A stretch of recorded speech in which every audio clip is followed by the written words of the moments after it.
लगातार आपके सामने प्रस्तुत कर रहे हैं आपकी बार किसकी सरकार, और हमारे एग्जिट पोल के आधार पर एनडीए की बहुमत की सरकार बनना माना जा सकता है। उसके आसार बड़े पैमाने पर दिखाई दे रहे हैं, लेकिन वस्तु स्थिति तो 23 तारीख को ही पता चलेगी। आइए अब जरा चलते हैं अनुराग के पास ये समझने के लिए कि आखिरकार क्या मुद्दे रहे जिन्होंने वोटरों को प्रभावित किया, और उसके साथ साथ लोकप्रियता के आधार पर क्या प्रधानमंत्री नरेंद्र मोदी ने अपनी लीड वैसे ही बनाए रखी। अनुराग, बिल्कुल, तो 2019 का लोकसभा चुनाव दरअसल में किन मुद्दों पर लड़ा गया, वो कौन से मुद्दे थे जो आपके जहन में थे जब आप वोट डालने जा रहे थे, समझाते हैं आपको, थोड़ा समझने की कोशिश करते हैं। देखिए जरा, रोजगार सबसे बड़ा मुद्दा था जो मतदाताओं के जहन में रहा। 19% लोगों को लगा वोट डालते वक्त कि एम्प्लॉयमेंट एक बड़ा मुद्दा है, लिहाजा ऐसी सरकार चुनी जाए जो रोजगार के मुद्दे पर आपको एक बेहतर नीति दे सके। महंगाई भी एक बड़ा मुद्दा रहा। पीएम उम्मीदवार कौन होगा, 14% लोगों के जहन में यह भी सवाल था कि अगले 5 साल देश की अगुवाई कौन करेगा, किसके चेहरे के साथ होगी, जबकि करप्शन भी 8% मतदाताओं के जहन में था। तो ये 4 बड़े मुद्दे हैं जो सबसे ज्यादा अपना असर छोड़ते दिखे मतदाताओं के बीच में। लेकिन कृषि, किसानों का एक बड़ा मुद्दा यहां पर नजर आता है। बिजली, पानी जैसी जो तमाम बुनियादी जरूरतें हैं उसका भी असर देखने को मिला है देश के अलग अलग हिस्सों में। नोटबंदी और जीएसटी जिसको लगातार विपक्ष अपने तरीके से उठाता रहा, 5% मतदाताओं के जहन में उसका भी असर दिखा है। लेकिन जो सबसे ज्यादा असर है वो 26% अलग अलग मामले हैं जो इन तमाम मुद्दों से अलग हैं, उनका असर भी रहा है मतदाताओं के जहन में। हो सकता है कि राष्ट्रीय सुरक्षा या विकास जैसे मुद्दे इन 26% के दायरे में आते हैं, लेकिन प्रधानमंत्री के लिए पहली पसंद कौन, देश के लगभग 90 करोड़ मतदाताओं के जहन में, यह भी सवाल हमने एग्जिट पोल के जरिए समझने की कोशिश करी। 50% देश के मतदाताओं को लगता है कि नरेंद्र मोदी ही देश के अगले प्रधानमंत्री होने चाहिए, जबकि 32% लोगों की पसंद राहुल गांधी हैं। 18% का अंतर है, यहां पर सीटों में जमीन आसमान का अंतर है। हालांकि 5% की पसंद मायावती है प्रधानमंत्री के तौर पर, 4% की पसंद प्रियंका गांधी नजर आती हैं, जबकि 5% अलग अलग क्षेत्रीय दलों को चाहते हैं कि वो देश के प्रधानमंत्री बने 2019 में, और 4% मतदाता ऐसे हैं जो कुछ भी कहने की स्थिति में नहीं हैं। तो न्यूज नेशन ने आपको अपना एग्जिट पोल तो दिखाया, बताया कि किस तरीके से बहुमत के जरूरी आंकड़े पर एनडीए पहुंच रहा है, लेकिन महापोल क्या कहता है न्यूज नेशन का, किस तरीके के आंकड़े इस वक्त नजर आ रहे हैं 2019 की तस्वीर, यह भी हम आपको बताते हैं। न्यूज नेशन के मुताबिक एनडीए को अधिकतम 290, यूपीए को 126, जबकि अन्य को 138 सीटें मिलती नजर आती हैं। लेकिन अगर आप बात करें आर भारत सी वोटर के सर्वे की, तो 287 सीटें एनडीए को मिलती हैं, लगभग उतनी ही जितनी कि न्यूज नेशन बता रहा है। 128 सीटें यूपीए को, लगभग न्यूज नेशन के बराबर ही आंकड़ा यहां पर नजर आता है, और अन्य के लिए 127 आंकड़ा आर भारत सी वोटर के एग्जिट पोल का भी वही है। लेकिन अगर आर भारत जन की बात के एग्जिट पोल की बात करते हैं तो 295 से 315 एनडीए को सीटें मिलती हैं, अधिकतम 315, न्यूज नेशन के मुताबिक 290, जबकि यूपीए को 122 से 125 सीटें, अन्य के खाते में 102 से 125 सीटें। तो यहां पर जो तीसरा एग्जिट पोल है उसमें एनडीए की बढ़त और ज्यादा नजर आती है। वहीं अगर एवीपी न्यूज और सीएसडीएस के सर्वे की बात करें तो यहां पर अपेक्षाकृत कमी देखने को मिलती है। 277 सीटें एनडीए के खाते में, यूपीए की 5 सीटें बढ़ती नजर आती हैं, 130 सीटें, जबकि अन्य के खाते में 135 सीटें। तो ये अलग अलग तरीके के जो एग्जिट पोल हैं वो सामने हैं। टाइम्स नाउ वीएमआर का 306 एनडीए को मिलता है, 132 यूपीए को। न्यूज एक्स एनईटीए के मुताबिक 242 सीटें एनडीए को, जबकि न्यूज 18 का जो एग्जिट पोल है उसके मुताबिक 336 सीटें मिलती हैं। आज तक के मुताबिक 365 सीटें मिल सकती हैं जो 2019 के चुनाव है उसके मुताबिक, जबकि इंडिया टीवी के मुताबिक 300 सीटें, और न्यूज 24 टुडेज चाणक्य के मुताबिक 350 सीटें। तो अजय जी, दीपक जी, जो आंकड़ा सामने है अलग अलग मीडिया हाउसेस का, उसके मुताबिक 360 सीटें भी मिल सकती हैं एनडीए को। साक्षी महाराज जी, अगर 360 सीटें आज एनडीए को मिल जाती हैं तो जाहिर सी बात है आपके 336 के 2014 के आंकड़े के ऊपर है, फिर तो मानना पड़ेगा कि 2014 से भी बड़ी लहर है। अगर ऐसा था तो आप लोग को क्या पहले से दिख रहा था, और अगर दिख रहा था तो किस तरीके से दिख रहा था, किस आधार पर दिख रहा था?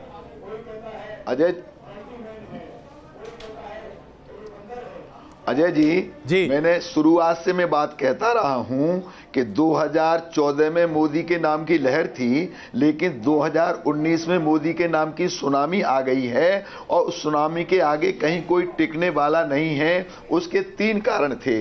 एक तो जो 65 साल में विकास कार्य नहीं हुआ, मोदी जी ने 5 साल में करने का काम किया। एक तो ये विकास का जादू सिर चढ़ करके बोल रहा था। नंबर 2, प्रखर राष्ट्रवाद। आज जो राष्ट्रवाद को जितना ऊंचा उठा करके राष्ट्र का सम्मान मोदी ने बढ़ाया, पुलवामा का जो बदला लिया, उससे पूरे हिंदुस्तान की जनता मोदी की फैन हो गई एकदम। एक ये कारण रहा।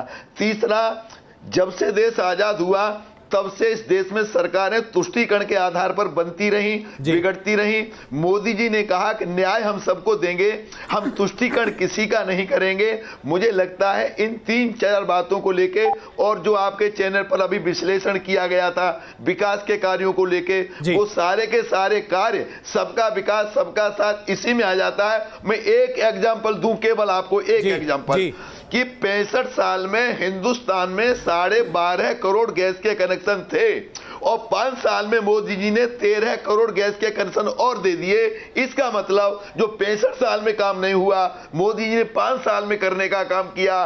5 साल पहले लंबी लाइन लगती थी, 21 दिन की बुकिंग थी, ब्लैक मेलिंग थी। इतना बड़ा काम मोदी ने किया है कि हिंदुस्तान की जनता मोदी की फैन हो गई है। और मोदी के कारण, अजय बाबू मोदी जी के कारण जातिगत दीवारें टूटी हैं, पार्टियों की दीवारें टूटी हैं और जातगत पार्टियों की दीवारें प्रचार मोड में देश की जनता मोदी। चौधरी साहब, सप्रा साहब एक मिनट, ये पहला चुनाव है, सप्रा साहब एक मिनट। चौधरी साहब, मायावती जी का स्टेटमेंट, अखिलेश यादव का स्टेटमेंट, जो पूरी महागठबंधन की कवायद थी, वो ये इंडिकेट कर रही थी कि आप ज्यादातर इच्छुक हैं कि आपको माइनॉरिटी का वोट मिल जाए। इस बात को मनोज सिन्हा ने कहा भी है। क्या आपने ध्रुवीकरण का पूरा चांस दे दिया था साक्षी महाराज जी की पार्टी को? आप मानते हैं इस बात को?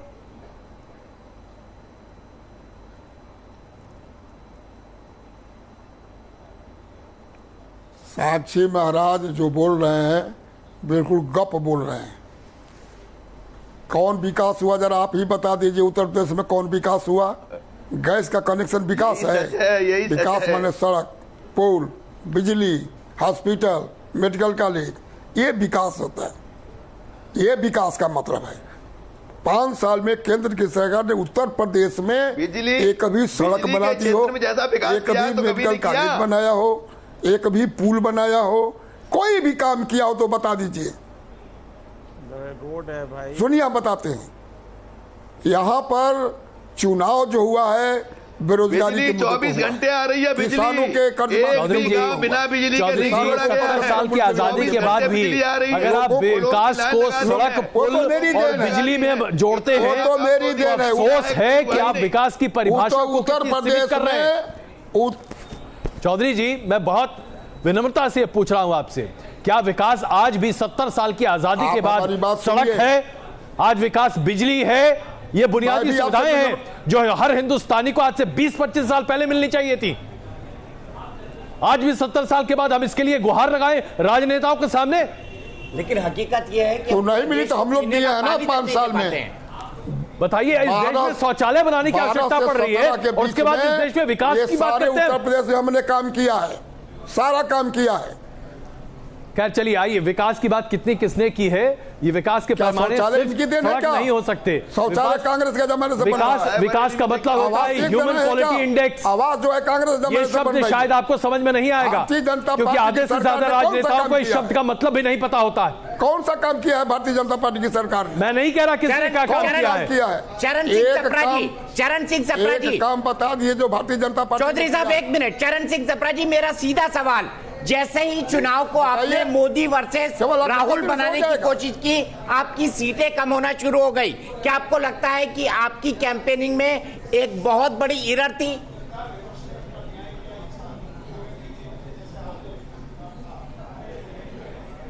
नहीं, जरा भी नहीं। देखिए, हमारी कैंपेन बिल्कुल ट्रैक पर थी। हमने जो जनता के मुद्दे हैं, बेरोजगारी का मुद्दा है, महंगाई का मुद्दा है, अभी आपका सर्वे भी बता रहा है कि बेरोजगारी और ये सारे मुद्दे, महंगाई, ये मुद्दे अव्वल दर्जे पर थे। नहीं, अगर अव्वल दर्जे पे तो आपको वोट क्यों नहीं पड़े? सप्रा साहब ये बताइए, फिर वोट क्यों नहीं पड़े? विकास के ऊपर बात चिल्लाते रहे, क्या उन्होंने? मैं वही उसी पे आ रहा हूँ, आप थोड़ा सुनने की क्षमता रखिए ना, मैं उसी पे आ रहा हूँ। सपना जी, चौकीदार चोर चिल्लाते रहे आप लोग, कोई विकास की बात नहीं की। लेकिन नरेंद्र मोदी कभी विकास के मुद्दे पर उन्होंने बात नहीं किया। उन्होंने अली बजरंगबली की बात की। सुनिए अभी, अरे और नीचे से पढ़ के मत बोलिए। साक्षी महाराज, क्या लिख के लेके आए आप? किसी ने लिख के दिया आपको? पढ़ के बोल रहे हो तब से।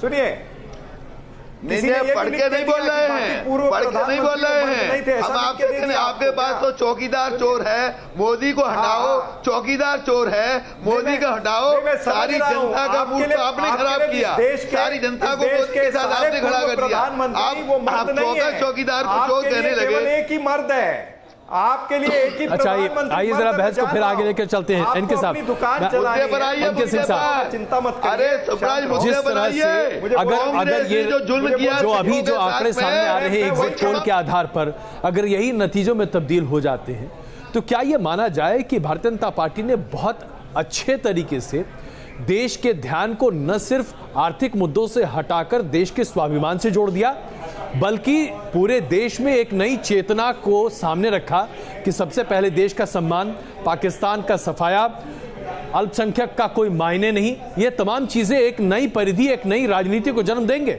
नहीं, तब आपके उसमें रिफ्लेक्ट करता पूर्णेंदु ने जो किया है जी, उसमें जो सबसे वाइटल मुद्दा रहा वो बेरोजगारी रही।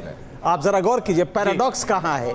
बेरोजगारी सबसे हाईएस्ट मुद्दा रहा, महंगाई रही तीसरा मुद्दा, और बाकी एक चौथा तीसरा जीएसटी वगैरह वगैरह थी। वो सारे मुद्दे लोगों ने झेले हैं।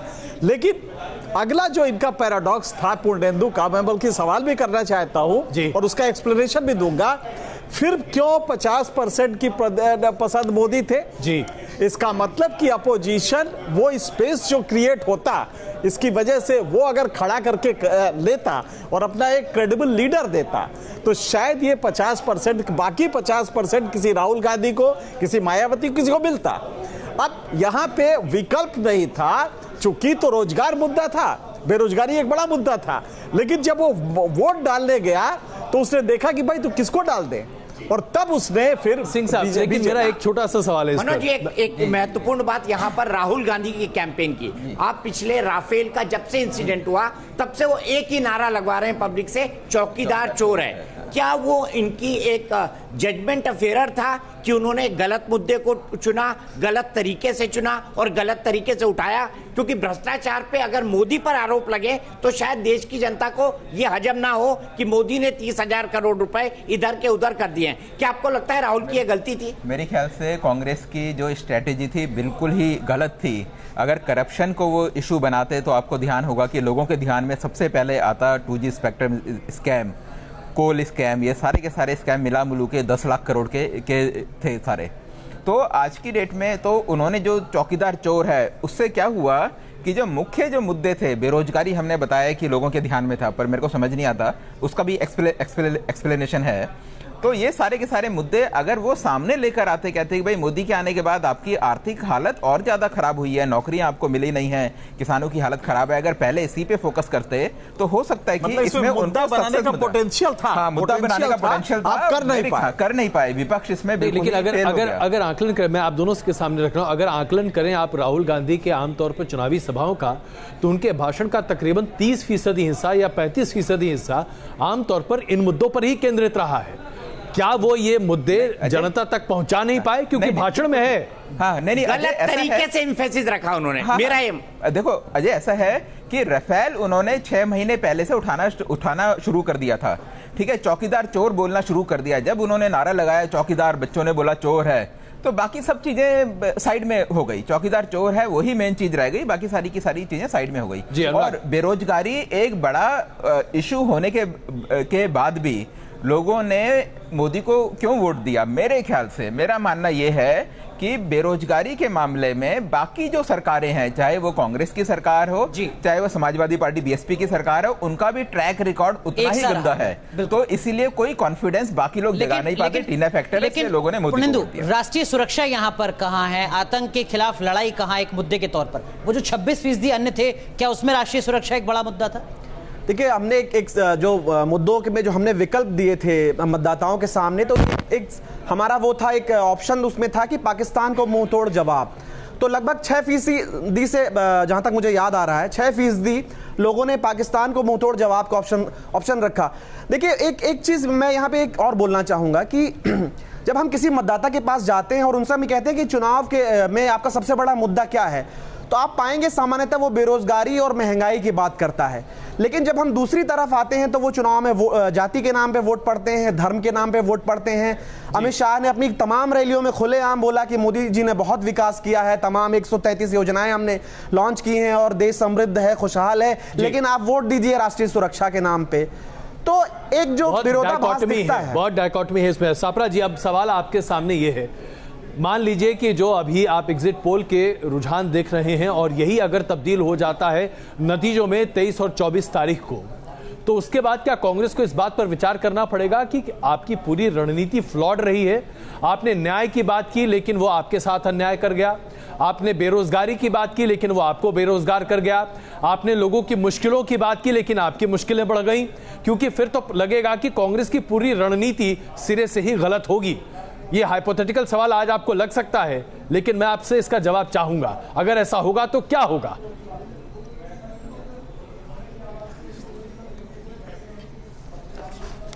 देखिए अजय जी, ऐसा है कि पहले तो जो आप सवाल पूछ रहे हैं, ये सवाल 23 तारीख को रहेगा नहीं, क्योंकि इस तरह के नतीजे आने वाले नहीं है। मैं निश्चित रूप से कहता हूं, 100% कहता हूं कि जो नतीजे आप आज दिख रहे हैं एग्जिट पोल में, इस तरह के नतीजे नहीं रहेंगे। हाँ, अगर इस तरह के नतीजे आते हैं तो निश्चित रूप से हमको इंट्रोस्पेक्शन करना पड़ेगा कि हम कहां पर हम कम रह गए या हमारी गलती हुई, ये तो इंट्रोस्पेक्शन करना ही पड़ेगा हमको।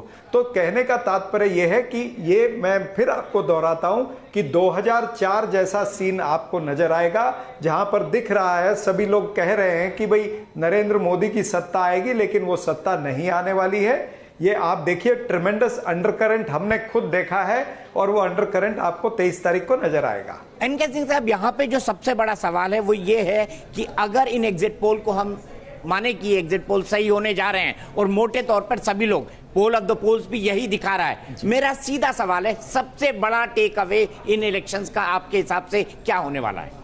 देखिए, एक तो ये है कि अगर हम इसको एवरेजाइज करें, पोल ऑफ द पोल्स में लेंगे, तो आपको ब्रॉडली 305 के आसपास ये मिल रहा है। 307 आ रहा है। मैंने जोड़ा था तो अभी 305 आ रहा था। 307 का मतलब है कि ऑलमोस्ट ये वही है जो 2014 में था। 336 था, इसमें 307 है। Notwithstanding another variable, UP में मायावती और मुलायम सिंह साथ में लड़े हैं, अखिलेश यादव साथ में लड़े हैं। इसके बावजूद अगर ये टर्नआउट होता है तो इसका सीधा मतलब है कि वो जो मोदी का एक मकबूलियत थी 2014 की, वो कहीं से भी नीचे नहीं आई है। ये बिल्कुल सही है कि बेरोजगारी के फैक्टर से, और मैं एक बात बता दूं, अगर 2010 के आप आंकड़े देखेंगे तो जॉब क्रिएशन पिछले 3 साल 2007 से 10 तक बहुत अच्छे हुए हैं। 2010 में मैक्सिमम, भारत के इतिहास में सबसे ज्यादा जॉब क्रिएशन 2010 में हुआ था। लेकिन इसके बावजूद, एग्रेरियन डिस्ट्रेस के बावजूद, अगर मोदी जी ने अब इसको रिटेन किया है और ये विश्वास रिटेन किया है कि नहीं साहब, ये हम ही आपको दुरुस्त करके देंगे, तो सिर्फ ये है कि अपोजिशन, इस जो वाइड क्रिएट हुआ था, शून्यता बनी थी, उसको वो कैश नहीं करा पाया। एक कंसल्टेड अपोजिशन। 5 साल में आपको कहीं लगा कि वाकई में कोई ऐसी स्पेस बनी है? क्योंकि मोदी ने शायद ये 5 साल के दौरान इस स्पेस को बनने ही नहीं दिया। ये तो बिल्कुल सही, आपका बड़ा अच्छा एनालिसिस है कि उनका वो जादू है, वो बनने नहीं देंगे। जब भी आएगा तो एक नई चीज ले आके बालाकोट कर देंगे, लिहाजा वो स्पेस अगर आता भी रहेगा, क्रिएट होगा तो गायब हो जाएगा। लेकिन इसके बावजूद समाज में एजुकेशन बढ़ रहा है, मीडिया का पेनिट्रेशन बढ़ रहा है, तो ये आया। आपके सर्वे में अगर बेरोजगारी हाईएस्ट वो लेता है तो उसका कारण है, अगर महंगाई लेती है तो उसका कारण है बालाकोट, ये आपका नोटबंदी लेता है तो कारण है जी। लेकिन जब वो विकल्प, क्योंकि जैसे ही शून्यता क्रिएट होती है तो एक मोदी आए 2014 में, उस शून्यता को फिल किया उन्होंने, भ्रष्टाचार के खिलाफ जनता का आक्रोश था, उसको मोदी ने कहा कि नहीं मैं आता हूं। यहां पे राहुल गांधी ये नहीं बता पाए कि हाँ मैं आता हूं, और ये पूरी तरह से जो बताना था अपोजिशन यूनिटी के साथ, वो गैप लगातार बना रहा, जिसकी वजह से वही 2014 में जो आंधी थी वो आंधी भले दिखाई ना दे रही हो, लेकिन वो अगर बेरोजगारी के नाम पर वोट पड़ता, बेरोजगारी के नाम पर वोट पड़ता तो शायद राहुल गांधी जीतते, आपको नहीं लगता? नहीं, ये देखिए बेरोजगारी एक बड़ा इशू था, ये बात मैं मानता नहीं हूँ, ठीक है, लोगों के जहन में जरूर होगा, लेकिन बेरोजगारी के नाम पे वोट दिया होगा ऐसी बात नहीं है। ये जो इलेक्शन है, इलेक्शन में मोदी सबसे बड़ा इशू था, मोदी के साथ राष्ट्रवाद, सुरक्षा वगैरह सब चीज़ें एसोसिएटेड थी। मोदी इनकी कुछ स्कीम बहुत ही सक्सेसफुल हैं जो लोगों के घरों तक पहुंची हैं, स्वच्छ भारत, गैस का सिलेंडर, ये उज्ज्वला योजना, डीबीटी, हाँ मुद्रा, तो ये कई सारी स्कीम्स हैं जो लोगों के घर तक पहुंची है, उन्होंने उनकी लाइफ को इन्फ्लुएंस किया है, और ये पहला प्रधानमंत्री है जिसने इतनी स्कीम लेकर आए और जो करोड़ों लोगों के घर तक पहुंची है उसकी लाइफ को उन्होंने इन्फ्लुएंस किया है, उन्हें मालूम चला है कि ये प्रधानमंत्री की स्कीम से हमें मिला है। उसकी जो नेगेटिव चीजें थी वो जैसे नोटबंदी, जीएसटी वगैरह वगैरह, वो जो नेगेटिव चीजें थी उसको विपक्ष हाईलाइट नहीं कर पाया।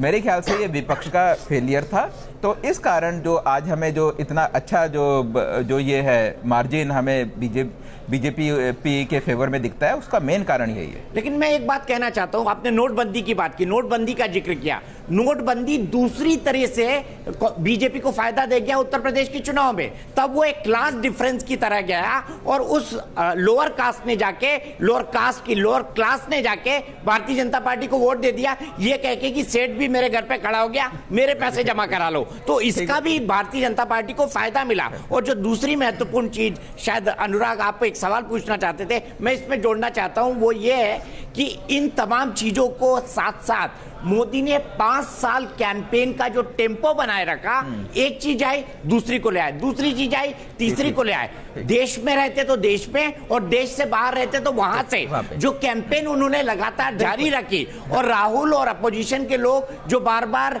थोड़ा शर्म हया और लिहाज करते रहे, मेरे ख्याल से उनके लिए वो खतरनाक। मतलब 2014 से रैलियां आधी की हैं 2019 के चुनाव प्रचार में नरेंद्र मोदी ने, लेकिन फिर भी राहुल गांधी और प्रियंका गांधी से ज्यादा सक्रिय नजर आए। देखिए ऐसा है कि इस पूरे इलेक्शन में या उससे पहले एजेंडा मोदी ने सेट किया और कांग्रेस ने उसको फॉलो किया। अगर आप दूसरे के एजेंडा के पीछे चलते हैं तो आपको सक्सेस मिलना बड़ा मुश्किल होता है। मेरे ख्याल से अजय यही सबसे महत्वपूर्ण बात है कि एजेंडा खुद सेट करो। आप सबका बहुत धन्यवाद इस चर्चा में शामिल होने के लिए। बने हमारे साथ, तुरंत वापस आते हैं, खबरें अभी बाकी।